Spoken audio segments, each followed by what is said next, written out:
welcome to the newest edition of my Kick-Ass Yoga video tutorials, and today we're talking about PNF stretching.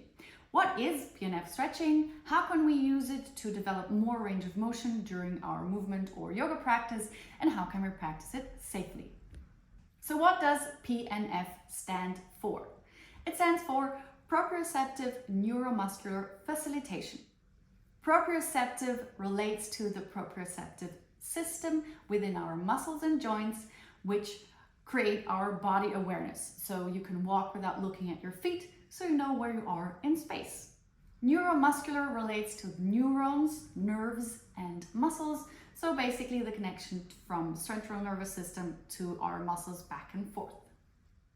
Facilitation is the enhancement of a response of neurons to a stimulus following prior stimulation. The goal of PNF stretching is increased range of motion, and we're trying to increase this in a safe way while developing strength at the end range of the movement. So we basically want to become more flexible and improve our posture. This method was developed at the Kaiser Institute in the late 40s in the United States, and it was initially developed to treat patients with neurological conditions due to spinal or cerebral injuries. It was initially developed for a therapist to treat patients, but we're looking at how to use these methods while training by yourself. Just to get an overview of the most common stretching methods out there, the first one is the one that we all know, which is most common in yoga, is passive stretching. And you've probably felt when you're in a passive stretch that your body is resisting. That would be the stretch reflex, which refers to a contraction in response to the passive stretch to protect yourself from getting injured. And then we have all of the PNF stretches which are active. So the first one is contract, relax, or hold and relax. Second one is contract, relax, antagonist contract. The third one, which is not so safe, is ballistic or swinging. And the fourth one would be dynamic stretching, which we all know from sun salutations, which resets the muscle length for the day. So the basic principles for both of these two methods that we're going to go through. We're going to go through contract, relax, and contract, relax, antagonist contract. For both of these, the basic principles are you go into a passive relaxed or passive comfortable stretch. You contract the target muscle. If you're stretching the hamstrings, you're contracting the hamstrings, and then you relax, take up the slack, re-stretch, and repeat this cycle up to 3 times. More than 3 times does not increase the run. And for all these seconds that I'm going to name, or these recommendations of holding times, these vary depending on the muscle group that you're trying to stretch. So the larger the muscle, the longer you need to hold each phase. So let's start off with contract, relax. For the contract, relax approach, you start off in a relatively comfortable passive stretch, and you hold this for about 10 to 30 seconds. I'm using the supine leg stretch with a strap because you've known this probably, you've done this before, and maybe you're not as deep as I am, maybe you're further away. Then add a gentle isometric contraction of the muscle being stretched for up to 30 seconds by pushing the foot into the strap without actually moving the leg. That is the isometric part.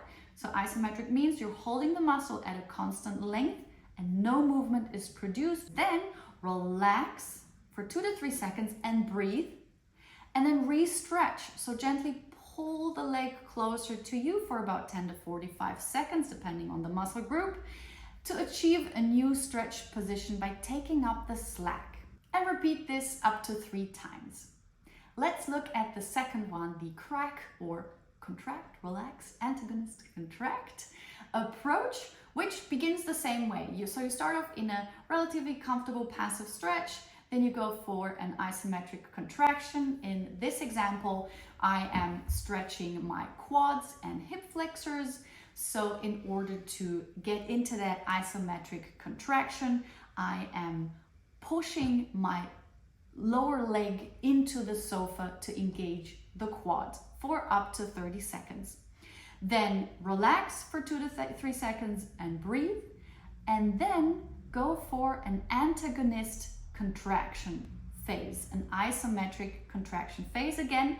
So this time I'm trying to pull my heel into my butt without using my hands, which engages the antagonist, which is the hamstring group. Then relax and repeat.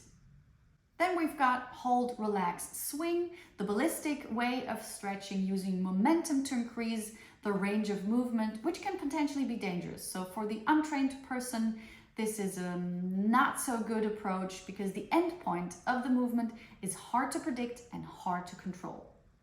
So how does PNF stretching work? It either inhibits the muscle through activation of the Golgi tendon organ or through the Sherrington principle. It's called reciprocal inhibition, and I've read a couple of articles who say that's a myth and it should be called recalibration, but let's leave it at that. And this principle states that activation of one muscle inhibits the activation of the antagonist muscle, causing it to relax.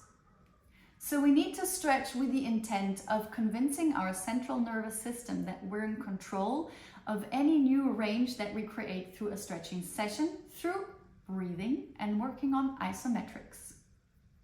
You can apply these methods, the CR and CRAC, to all kinds of muscle groups, play with it and find out which movement does one muscle group create, to find out which is the antagonist group that creates the opposite motion.